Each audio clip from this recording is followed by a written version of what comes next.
നമസ്തേ, കഥകളതി സാഗരത്തിലേക്ക് സ്വാഗതം. ഞാൻ ഇന്ന് പതിവ് പോലെ ഒരു നാരായണീയ 3-4 ശ്ലോകങ്ങൾ ഒന്ന് വ്യാഖ്യാനിക്കാം എന്ന് വിചാരിക്കുകയാണ്. നമ്മളിപ്പോൾ 7 ദശകം വരെ പറഞ്ഞു നിർത്തി. 7 ദശകത്തിൽ ഏറ്റവും തൊട്ട് മുൻപുള്ള ക്ലാസ്സിൽ പറഞ്ഞത് എന്താണ്? ബ്രഹ്മാവ് ഇങ്ങനെ, അതായത് മഹാവിഷ്ണുവിനോടുള്ള പ്രാർത്ഥന 5 പ്രാർത്ഥനകളാണ്. എനിക്ക് വൈകുണ്ഠം കാണുമ്പോൾ എനിക്ക് വൈകുണ്ഠത്തിലെത്തണേ, ഇവിടെ താമസിക്കാൻ പറ്റണേ, എനിക്ക് അങ്ങയുടെ സാരൂപ്യം വരണേ. അവിടെ ചെന്നപ്പോൾ കണ്ട വിഷ്ണു പാർഷദന്മാർ എല്ലാവരെയും മഹാവിഷ്ണു എന്നാണ് വിചാരിച്ച്. അതേപോലെ വേഷം, ഭാഷാഭൂഷം, ആകാരം, ആഭരണാദികൾ, കാര്യങ്ങൾ. അപ്പോൾ അതുപോലെ അങ്ങ് ജീവിച്ചാൽ കൊള്ളാമെന്നൊരു മോഹം തോന്നി. എന്നെയും വിഷ്ണു പാർശ്വതന്മാർ എന്നാണ് അവർ പറയുക. അതുപോലെ ആകണേ, എൻ്റെ രോഗം മാറണേ, എൻ്റെ ആരോഗ്യം വർദ്ധിക്കണേ, എനിക്ക് അങ്ങയുടെ വൈകുണ്ഠലോകത്തിൽ താമസിക്കാനുള്ള ഭാഗ്യം ഉണ്ടാകണേ എന്നിങ്ങനെയായിട്ട് 4-5 കാര്യങ്ങൾ പ്രാർത്ഥിച്ചതായിട്ടാണ് 7ാമത്തെ ദശകം നമ്മൾ നിർത്തി സമർപ്പിച്ചത്. ഇത് 8ാമത്തെ ദശകമാണ്. 8ാമത്തെ ദശകിൽ നൈമത്തീക പ്രളയം, അതായത് ഈ കാണുന്ന പ്രപഞ്ചം മുഴുവൻ 14 ലോകങ്ങളും ഒരു കാലഘട്ടത്തിൽ മുഴുവൻ വെള്ളമായിരുന്നു, വേറെ ഒന്നുമില്ല, കുറ്റിയിരുട്ട് പ്രളയം. ആ പ്രളയം എന്ന് പറയുന്ന അപ്പോഴാണ് വിരാട് പുരുഷൻ്റെ, മഹാവിഷ്ണുവിൻ്റെ പൊക്കിൾ കൊടിയിൽ നിന്നും ഒരു അതിമനോഹരമായ സഹസ്രദള താമര, 1000 ഇതളുകളുള്ള താമര വിരിഞ്ഞു വന്നു എന്നൊക്കെയാണ് ഇന്ന് ആ താമരയുടെ ഒരു ആവിർഭാവം, ആരംഭം. അത് വന്നപ്പോൾ ഈ ഇരുട്ടങ്ങട് മാറി, പിന്നെ വെള്ളം മാത്രമായി. പിന്നീട് ക്രമേണ അത് വളർന്നു വന്നപ്പോൾ ആ പ്രളയത്തിൻ്റെ അവസാനത്തിൽ ബ്രഹ്മകൽപ്പം എന്നാണ് ആ ഭാഗത്തെ കാലഘട്ടത്തിൻ്റെ, ഭൂമി നമ്മുടെ ഈ പ്രപഞ്ചത്തിൻ്റെ കാലഘട്ടത്തിന് ബ്രഹ്മകൽപ്പം, മറ്റേ എന്താണ് കാന്തികൽപ്പം, കൽപ്പങ്ങളാണ്. പല കാലഘട്ടങ്ങൾ പോലെ പല കൽപ്പങ്ങളാണ് പറയാറുള്ളത്. അതിൽ ബ്രഹ്മകൽപ്പത്തിൻ്റെ ല്ലാണ് ബ്രഹ്മാവ് ജന്മം കൊണ്ടത്, ആവിർഭവിച്ചത്, അവതരിച്ചത്. മഹാവിഷ്ണുവിൻ്റെ പൊക്കിളിലൂടെ വളർന്ന് വന്ന താമരയിലാണ് അദ്ദേഹം ജനിച്ചത്. ആ മുൻകൽപ്പത്തിലേതുപോലെ തന്നെ സൃഷ്ടികർമ്മം നടത്താൻ വേണ്ടിയിട്ടാണ് ബ്രഹ്മാവ് ജീവിതം ആവിർഭവിച്ചത്, ജനിച്ചത് തന്നെ. 1000 സഹസ്രയുഗകാലം എന്ന പകൽ സമയം, അത്രയും തന്നെ രാത്രികാലങ്ങൾ, അത്രയുമാണ് ബ്രഹ്മാവിൻ്റെ ദിവസം എന്നൊക്കെ പറയുന്നത്. ചതുർയുഗകാലം പകൽ സമയം, യുഗം, ഒരു യുഗം, കലിയുഗം, ചതുർയുഗം എന്ന് പറഞ്ഞാൽ 4 യുഗങ്ങൾ: കൃതായുഗം, ത്രേതായുഗം, ദ്വാരകയുഗം, കലിയുഗം, ദ്വാപരയുഗം, കലിയുഗം. ഈ 4 യുഗങ്ങളുടെ കാലമാണ് അദ്ദേഹത്തിൻ്റെ പകൽ, ഒരു ദിവസത്തെ പകൽ, അത്രയും തന്നെ ഒരു ദിവസത്തെ രാത്രി. അങ്ങനെ പല പ്രാവശ്യം രാത്രിയും പകലും മാറി മറിഞ്ഞും ഉണ്ടായിട്ട് ബ്രഹ്മാവ് താൻ സൃഷ്ടിച്ച ലോകത്തോടുകൂടി ഭഗവാനിലേക്ക് അങ്ങോട്ട് ലയിക്കുകയാണ്. ഇതുകൊണ്ട് ഈ നൈമത്തീക പ്രളയത്തെ ബ്രഹ്മാവിൻ്റെ രാത്രിയായിട്ടാണ് കരുതുന്നത്. അങ്ങനെയാണ് ഒരു വ്യാഖ്യാനം. ഈ ബ്രഹ്മാവാകട്ടെ അവിടുത്തെ അനുഗ്രഹത്താൽ നമ്മെപ്പോലുള്ള സാധാരണ ജനങ്ങൾ പ്രഭാതത്തിൽ ചില ദിനകർമ്മങ്ങൾ ചെയ്യുന്നില്ലേ? രാവിലെ എഴുന്നേൽക്കുന്നു, നമ്മൾ കൈവെള്ളയിൽ നോക്കി പ്രാർത്ഥിക്കുന്നു, ഭൂമിയെ തൊട്ട് വന്നിക്കുന്നു, അത് കഴിഞ്ഞ് നിത്യ പ്രഭാത കൃത്യങ്ങൾ, വായുശുദ്ധിയാക്കൽ, കുളിക്കൽ, ജപിക്കൽ, നമസ്കരിക്കൽ, അങ്ങനെയൊക്കെയുള്ള ആ പ്രഭാത കൃത്യങ്ങൾ സാധാരണക്കാർ ചെയ്യുന്ന അത്ര ലാഘവത്തോടെയാണ് ബ്രഹ്മാവ് ചെയ്യുന്ന പ്രഭാതകർമ്മം. അത് സൃഷ്ടിയാണ്. അതാണ് ബ്രഹ്മാവിൻ്റെ ജോലിയും. അതാണ് മഹാവിഷ്ണു ഏൽപ്പിച്ചിട്ടുള്ളത്. തൻ്റെ തന്നെ ഒരു ഭാഗമായ ബ്രഹ്മാവിൻ്റെ ശരീരത്തിൽ കയറി ഇരുന്നു കൊണ്ട് സൃഷ്ടികർമ്മം നടത്തുകയാണ്. ഈ നൈമിത്തിക പ്രളയത്തിൽ ബ്രഹ്മാവ് അങ്ങോട്ട് ലയിച്ചു. പകല് ബ്രഹ്മകൽപ്പത്തിൽ ജനിച്ചവരായ നൈമിത്തിക പ്രളയത്തിൽ ജനിച്ചു. കൽപ്പത്തിൻ്റെ ആരംഭത്തിൽ ഉറങ്ങുന്നതിനോട് തുല്യമായ സൃഷ്ടിക്രിയാവിശേഷമുണ്ട് ബ്രഹ്മാവിന്. എന്താ ഈ കൽപ്പത്തിനോട് ചിരഞ്ജീവികളെയൊക്കെ, മരണമില്ലാത്ത പലരെയും സൃഷ്ടിച്ചൊരു കാലഘട്ടം ഇപ്പോഴാണ്. മാർക്കാണ്ഡേയ മഹർഷി മരണമില്ലാത്ത ആളാണ്. അശ്വത്ഥാമാവ് മരണമില്ലാത്ത ആളാണ്. ഹനുമാൻ മരണമില്ലാത്ത ആളാണ്. അതുപോലെ മറ്റു പലരും ഉണ്ട് ചിരഞ്ജീവികളായിട്ടുള്ളവർ. അവരെയെല്ലാം സൃഷ്ടിച്ച ഒരു കാലഘട്ടമാണ് ഈ കാലഘട്ടം. ഇത് ബ്രഹ്മകൽപ്പത്തിൽ ജനിച്ചവരായിട്ടുള്ളവർ. പിന്നെ പറയുന്നത് തൻ്റെ ആയുസ്സിൻ്റെ പകുതിയായ 50 കൊല്ലം. 50 കൊല്ലം എന്ന് പറയുന്നത് ബ്രഹ്മാവിൻ്റെ ഒരു ദിവസം 4 യുഗവും കൂടിയതാണ്. അങ്ങനെയുള്ള ഒരു ദിവസം, ഒരു വർഷം എന്നൊക്കെ പറയുന്നത് ചിന്തിച്ച് നമ്മൾക്ക് അതിൻ്റെ വലുപ്പം മനസ്സിലാക്കാവുന്നതേ ഉള്ളൂ. ഒരു പരാർത്ഥം കടന്നു പോയപ്പോൾ 100 വർഷം തികഞ്ഞില്ല. പകുതിയായപ്പോൾ, പരാർത്ഥമായപ്പോൾ ബ്രഹ്മാദി കൽപ്പനകളിൽ ബ്രഹ്മകൽപ്പാവസാന രാത്രിയിലുണ്ടായ നിന്തിരുവടിയുടെ ലീലകൾ, പല നിന്തിരുവടിയുടെ ഭഗവാന്റെ സർവേശ്വരൻ്റെ ലീലകൾ, അനന്തരം പത്മകൽപ്പാരംഭത്തിലുള്ള നിന്തിരുവടിയുടെ ലീലകളെ ഒക്കെ വർണ്ണിക്കാനായിട്ട് കവി തുടങ്ങുകയാണ് 4-ാമത്തെ ശ്ലോകത്തിൽ. അപ്പം ഞാൻ ഈ അധ്യായത്തിൻ്റെ 4 ശ്ലോകങ്ങൾ ഇന്ന് വ്യാഖ്യാനിക്കാൻ വിചാരിച്ചതിൻ്റെ ചുരുക്കമാണ് ഇപ്പം പറഞ്ഞത്.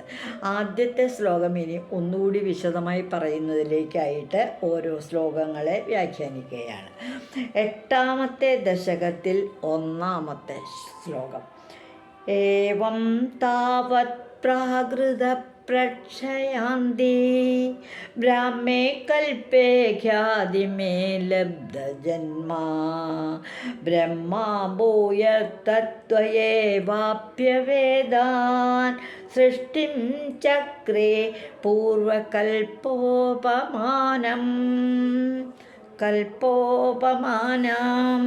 അതായത് എന്താ പറയുന്നത്? പ്രാകൃത പ്രക്ഷയാന്തേ ആദിമേ ഹി ബ്രഹ്മകൽപ്പേ.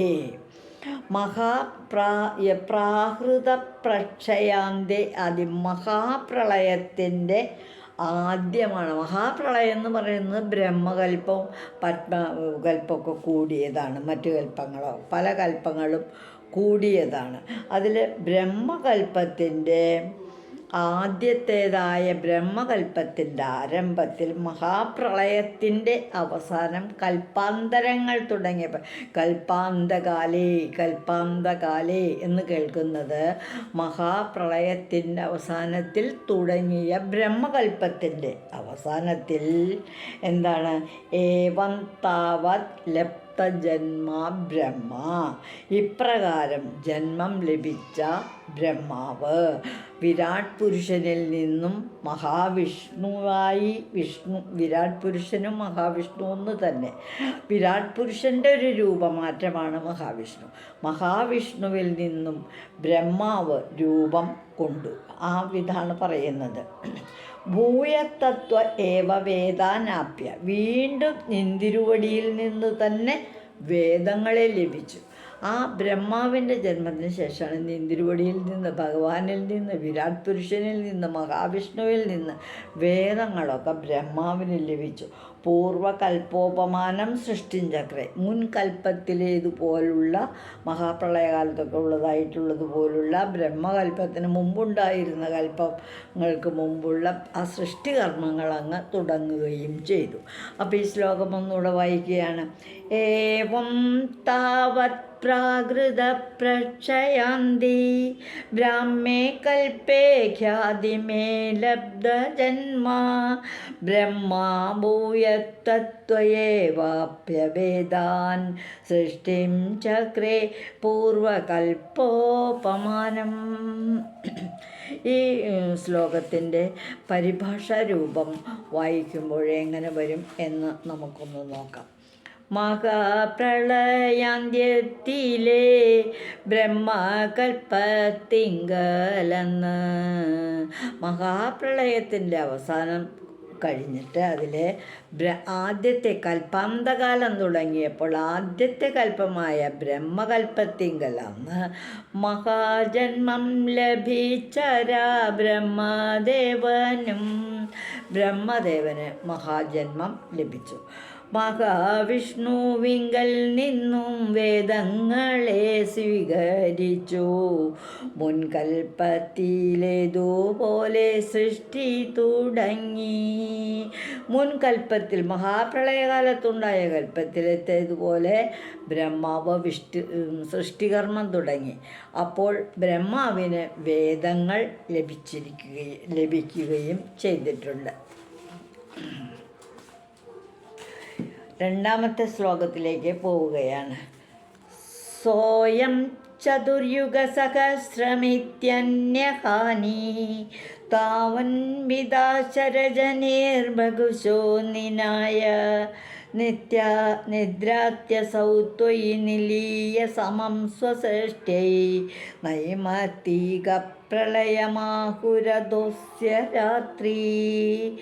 സ അയം, സോയം എന്ന് പറഞ്ഞാൽ സ അയം, അതായത് ആ ബ്രഹ്മാവ് ചതുർയുഗ സഹസ്രമിതാനി അഹാനി, മിതാനി അഹാനി, സഹസ്രയുഗ സഹസ്ര മിഥ്യാ സഹസ്ര മിതാന്യഹാനി എന്ന് പറഞ്ഞാൽ മിതാനി അഹാനി. 1000 ചതുർയുഗം, ചതുർയുഗ സഹസ്രം, 1000 ചതുർയുഗ കാലമാകുന്ന പകൽ സമയങ്ങൾ. അഹം എന്ന് പറഞ്ഞാൽ സപ്താഹം എന്ന് കേട്ടിട്ടില്ലേ? സപ്ത അഹം, 7 പകലുകൾ എന്നർത്ഥമാണ്. എന്ന പോലെ ഇവിടെ അഹാനി 1000 ചതുർയുഗ കാലം ബ്രഹ്മാവിൻ്റെ ഒരു പകൽ മാത്രമാണ്. താവന്മിത രജനീശ, രജനി എന്ന് പറഞ്ഞാൽ അത് താവന്മിത രജനീശ, അത് രാത്രിയും പകലുമാണ്. അത്രയും തന്നെയാണ് ദൈർഘ്യം, രാത്രിക്കും തുല്യമാണ് രാവും പകലും. ബഹുശ നിനായ, പല പ്രാവശ്യം വന്നുപോയി. അപ്പം ബ്രഹ്മാവ് പല ദിവസങ്ങൾ കഴിഞ്ഞു. ബ്രഹ്മാവിൻ്റെ ഒരു ദിവസം എന്ന് പറയുന്നത് 4 ചതുർഭുജങ്ങൾ കൂടിയ പകലും 4 ചതുർഭുജങ്ങൾ കൂടിയ രാത്രിയുമാണ്. ഇങ്ങനെ പല ദിനങ്ങളും രാവും പകലും കടന്നു മാറി മറഞ്ഞുപോയി. എന്നിട്ടോ അസൗ സ്വസൃഷ്ടോയ് സമം ത്വയി നിലീയ നിദ്രാതി. ഈ ബ്രഹ്മാവ് താൻ സൃഷ്ടിച്ച ലോകത്തോടുകൂടി സ്വയം സൃഷ്ടവും അസൗ ഈ സമത്വയി നിലീയ നിദ്രാതി, ലോകത്തോടുകൂടി നിന്തിരുവടിയിൽ അങ്ങോട്ട് ലയിച്ചു. കുറേ സൃഷ്ടിച്ച ഒരു ലോകം, ആ ലോകങ്ങളോടൊപ്പം ഭഗവാനിൽ തന്നെ അങ്ങോട്ട് ലയിച്ചു. അത് നൈമത്തിക പ്രളയമസ്യ രാത്രി ആകും. ഇതുകൊണ്ടാണ് നൈമത്തിക പ്രളയം എന്ന് ആ കാലഘട്ടത്തെ പറയുന്നത്. മഹാപ്രളയം, നൈമത്തിക പ്രളയം. മഹാപ്രളയം അതിന് മുമ്പുള്ള പ്രളയം, അതിൻ്റെ അവസാനത്തിൽ ബ്രഹ്മകൽപ്പം, ബ്രഹ്മാവ് സൃഷ്ടികർമ്മം നടത്തിയ ബ്രഹ്മാവ് തൻ്റെ സൃഷ്ടികളോടെ വീണ്ടും വിരാട് പുരുഷനിൽ ലയിക്കുമ്പോൾ അതാണ് നൈമത്തിക പ്രളയം. ഈ ശ്ലോകം ഒന്ന് വായിക്കുകയാണ്. സ്വയം ചതുർയുഗ സഹസ്രമിത്യന്യഹാനി താവന്മിതാശ്ചരജനേർബഹുശോ നിനായ നിദ്രാത്യസൗ സ്വയി നിലീയ സമം സ്വസൃഷ്ട്യൈ നൈമത്തിക പ്രളയമാകുരദോസ്യ രാത്രി. ഈ ശ്ലോകത്തിൻ്റെ പരിഭാഷ ഒന്ന് വായിക്കാം. സഹസ്രചതുർയുഗങ്ങൾ പകലായും മാത്ര തന്നെ രാത്രിയായും ബ്രഹ്മദേവൻ നയിച്ചുവല്ലോ. സഹസ്രചതുർയുഗങ്ങൾ പകലായും മാത്ര തന്നെ രാത്രിയായും ബ്രഹ്മദേവൻ നയിച്ചുവല്ലോ. സൃഷ്ടിച്ചോരാ ലോകത്തോടെ ഭഗവാനിൽ ലയിച്ചോരാ ബ്രഹ്മാവിൻ്റെ രാത്രി നൈമിഷിക പ്രളയം. അതുവരെ താൻ സൃഷ്ടിച്ച ലോകത്തോടെ വീണ്ടും ഭഗവാനിൽ മഹാവിഷ്ണുവിൽ വിരാട് പുരുഷനെ ലയിച്ച ബ്രഹ്മാവിൻ്റെ കാലഘട്ടത്തെ, പ്രപഞ്ചത്തിൻ്റെ കാലഘട്ടത്തെ നൈമിത്തിക പ്രളയം എന്ന് പറയുന്നു. അതാണ് നൈമിത്തിക പ്രളയം. അപ്പം ഇതുവരെ സൃഷ്ടിച്ചതും ബ്രഹ്മാവോടുകൂടി ഭഗവാനിൽ ലയിച്ചു. മൂന്നാമത്തെ ശ്ലോകത്തിൽ എന്താ പറയുന്നതെന്ന് നോക്കാം. അസ്മാദൃശാം പുനരകർമുഖകൃത്യ തുല്യാം സൃഷ്ടിം കരോത്യനുദിനം സഭവപ്രസാദാത് പ്രാഗ്ബ്രഹ്മകൽപ്പജനുഷാം ച പരായുഷാം തു സുപ്തപ്രബോധന സമാസ്തി തദാഭി സൃഷ്ടി. സാ പുനർ അസൗ സാ പുന എന്ന് വെച്ചാൽ ബ്രഹ്മാവട്ടെ. എന്നിട്ട് പിന്നെ ബ്രഹ്മാവ് എന്താ ചെയ്തത്? ഭഗവത് പ്രസാദാൽ, ഭഗവാനെ അങ്ങയുടെ അനുഗ്രഹത്താൽ അനുദിനം എല്ലാ ദിവസവും എന്താണ് ചെയ്യുന്നത്? എല്ലാ ദിവസവും അസ്മാദൃശാം അഹർ മുഖകൃത്യ തുല്യാം സൃഷ്ടിയും കരോതി. നമ്മെ പോലെ, അസ്മാത് എന്ന് പറഞ്ഞാൽ നമ്മൾ, നമ്മെപ്പോലെ, അസ്മാദൃശാം നമ്മളെപ്പോലെ, അഹർ മുഖകൃത്യ തുല്യം പ്രഭാതത്തിൽ നമ്മൾ ചെയ്യുന്ന സ്നാനാദി, കുളിക്കൽ, ജപിക്കൽ, അങ്ങനെയൊക്കെയുള്ള ഭക്തി നിത്യകർമ്മങ്ങളൊക്കെ ഉള്ളതുപോലെ ചെയ്യുന്നത് പോലെ ബ്രഹ്മാവ് തൻ്റെ ആ പ്രഭാതകർമ്മം എന്താണ് ചെയ്യുന്നത്? സൃഷ്ടികർമ്മം അനുഷ്ഠിച്ചു. ബ്രഹ്മാവിൻ്റെ പ്രഭാതകൃത്യം എന്ന് പറയുന്ന സൃഷ്ടികർമ്മമായിരുന്നു. അതാണ് ബ്രഹ്മാവ് ചെയ്തത്. തഥ അഭി സുപ്തപ്രബോധന സമാസൃഷ്ടി അസ്തി. കൽപ്പാരംഭത്തിൽ ഉറങ്ങുന്നതിനോട് തുല്യമായ സൃഷ്ടിക്രിയാവിശേഷമുണ്ട്. അപ്പം ബ്രഹ്മകൽപ്പം കഴിഞ്ഞ പിന്നത്തെ കൽപ്പാണ് കൽപ്പാരംഭം, അടുത്ത കൽപ്പാരംഭം. കൽപ്പാരംഭത്തിൽ ഉറങ്ങി ഉണരുന്നതിനോട് തുല്യമായിട്ട് സൃഷ്ടിക്രിയാവിശേഷമുണ്ട്. അതാണ് ബ്രഹ്മാവിൻ്റെ സൃഷ്ടി തന്നെ നടത്തുക. മാർക്കാണ്ഡേയ മഹർഷി, ഹനുമാൻ, അശ്വത്ഥാമാവ് ഇവരൊക്കെ ചിരഞ്ജീവികളാണ്. അവർക്കൊന്നും മരണമില്ലാത്തവരാണ്. ഈ സമൂഹത്തിൽ ഒരാളുടെ അല്ലെങ്കിൽ മറ്റൊരാളുടെ രൂപത്തിൽ അവരൊക്കെ ജീവിക്കുന്നുണ്ട്. ഏതൊരു വ്യക്തിയും കുടികൊള്ളുന്ന കുനിഷ്ഠ, കുശുമ്പ് അതൊക്കെയാണ് അശ്വത്ഥാമാവ്. ഈ ചിരഞ്ജീവികൾക്ക് കൽപ്പാദിയിൽ സൃഷ്ടിയുണ്ട്. കൽപ്പകാലത്തിൻ്റെ ആരംഭത്തിൽ സൃഷ്ടിച്ചു അവരെയൊക്കെ. അവർക്ക് പ്രബോധന തുല്യമെന്ന് അവർക്ക് മുൻകൽപ്പത്തിലെ വൃത്താന്തം ഓർമ്മയുള്ളത് കൊണ്ടാണ് അവരുടെ സൃഷ്ടി സുപ്തപ്രബോധന തുല്യാണെന്ന് പറഞ്ഞത്. ഈ ചിരഞ്ജീവികൾക്കൊരു കാര്യമുണ്ട്. ജാമ്പവാനും ചിരഞ്ജീവിയാണ്.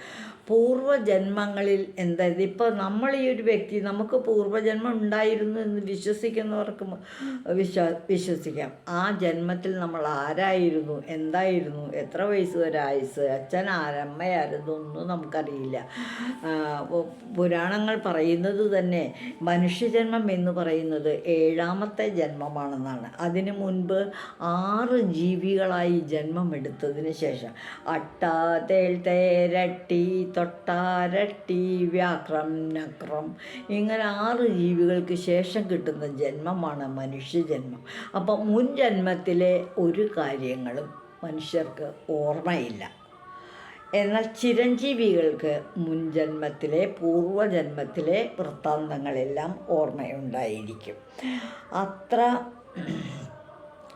മാർക്കാണ്ഡേയ മഹർഷി ചിരഞ്ജീവിയാണ്. അവർക്ക് മുൻകൽപ്പത്തിലെ വൃത്താന്തം ഓർമ്മയുള്ളത് കൊണ്ടാണ് അവരുടെ സൃഷ്ടി സുപ്തപ്രബോധന തുല്യം എന്ന് പറയുന്നത്. അതാണ് ഈ ഇതിൽ പറഞ്ഞിട്ടുള്ളത്. പിന്നെ സുപ്തപ്രബോധന സമാസ്തി തഥാപി സൃഷ്ടി എന്ന് പറഞ്ഞാൽ കൽപ്പാരംഭത്തിൽ ഉറങ്ങി ഉണരുന്നതിനോട് തുല്യമായ സൃഷ്ടി. ഒന്ന് കിടന്നുറങ്ങി ഉണർന്നപ്പോൾ കാര്യങ്ങളൊക്കെ ഓർമ്മയുള്ളതുപോലെ ഉള്ളൂ അവർക്ക് ഈ യുഗത്തിലെ ഈ ഒരു കൽപ്പത്തിൽ നിന്ന് മറ്റൊരു കൽപ്പത്തിലേക്ക് മാറിയപ്പോൾ. ഈ ശ്ലോകം ഒന്നുകൂടെ വായിക്കുകയാണ്. അസ്മാദൃശം പുനരഖർ മുഖകൃത്യ തുല്യാം സൃഷ്ടിം കരോത്യനുദിനം സഭവ പ്രസാദ പ്രാഗ്ബ്രഹ്മകൽപ്പജനുഷാം ച പരായുഷാം തോ സുപ്തപ്രബോധന സമാപ്തി തഥാഭിസൃഷ്ടി. ശ്ലോകത്തിൻ്റെ പരിഭാഷ ഒന്ന് നോക്കാം. ബ്രഹ്മദേവൻ അവിടത്തെ അനുഗ്രഹവർഷത്താലേ അനുദിനം ലോക സൃഷ്ടി അനുഷ്ഠിക്കുന്നു. ഭഗവാനെ ഗുരുവായൂരപ്പ, മഹാവിഷ്ണു, കൃഷ്ണ, വിരാട് പുരുഷ, സർവേശ്വര, അവിടുത്തെ അനുഗ്രഹം കൊണ്ട് ബ്രഹ്മാവ് സൃഷ്ടികർമ്മം നിർവഹിക്കുന്നു. ഉറങ്ങിയുണരുന്നതിൻ സമം ചിരഞ്ജീവികൾക്കും കൽപ്പാരംഭേ സൃഷ്ടിക്രിയാവിശേഷമുണ്ട്. ഒന്ന് ഉറങ്ങി എണീക്കുന്നതുമാണ് ഈ ബ്രഹ്മാവിൻ്റെ ഉരുന്നിൽ നിന്നും മറ്റൊന്നിലേക്കുള്ള സൃഷ്ടികർമ്മം മാറുന്നത്. അടുത്ത 4-ാമത്തെ ശ്ലോകത്തിലേക്ക് പോവുകയാണ്. പഞ്ചാശതബ്ദമധുനാ സർവയോർദ്ധരൂപ ഏകം പരാർദ്ധമതിവൃത്യ ഹി വർത്തതേസൗ രാത്ര്യന്തരാത്രിജനിതാൻ കഥയാമി ഭൂമൻ പശ്ചാദിനാവസരണേ ഭവദ്വിലാസാൻ.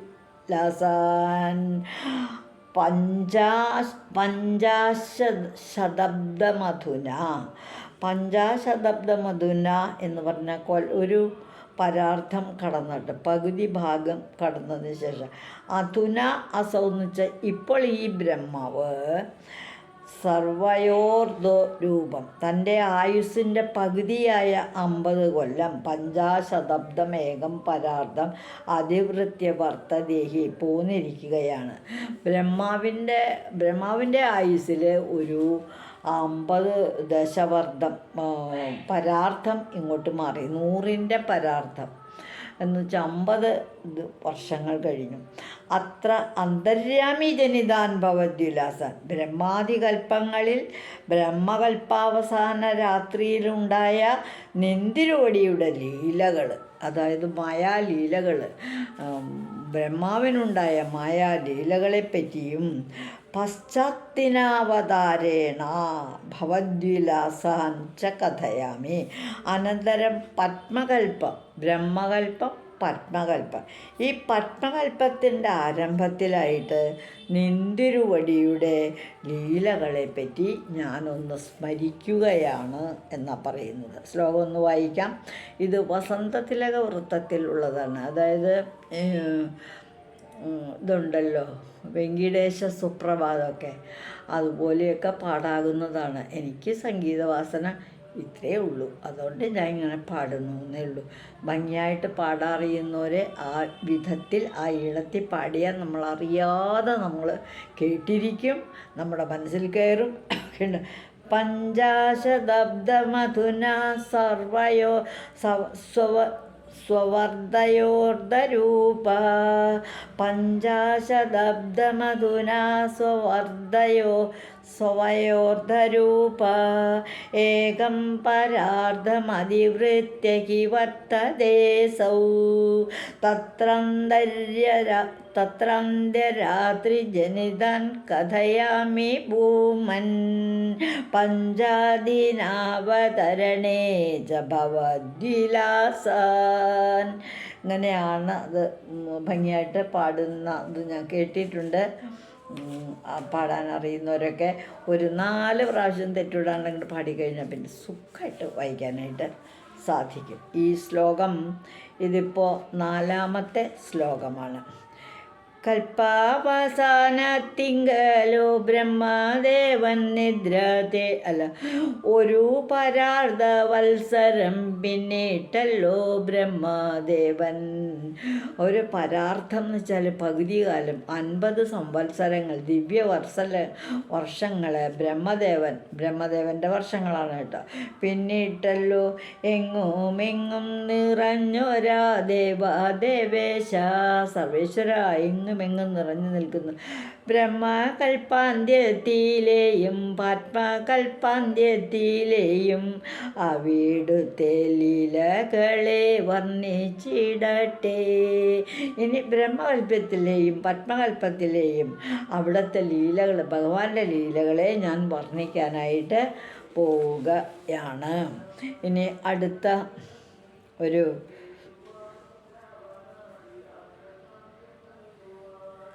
ഈ ബ്രഹ്മകൽപ്പത്തിലാണ് ഇതിൽ പ്രാഗ്ബ്രഹ്മകൽപ്പ ജനുഷാം ച പരായുഷാം ചിരഞ്ജീവികളെയൊക്കെ സൃഷ്ടി നടത്തിയിട്ടുള്ളത്. പഞ്ചാശതബ്ദത്തിൽ 4ാമത്തെ ശ്ലോകമാണ്. പഞ്ചാശതബ്ദമധുനാ സ്വവയോർധ്വരൂപ ഏകം പരാർദ്ധമതിവൃത്യ ഹി വർത്തദോസൗ രാത്രാന്ത്യരാത്രിജനിതാൻ കഥയാമി ഭൂമൻ പശ്ചാസ്തിനാവതരണേ ച ഭവദ്വിലാസാൻ.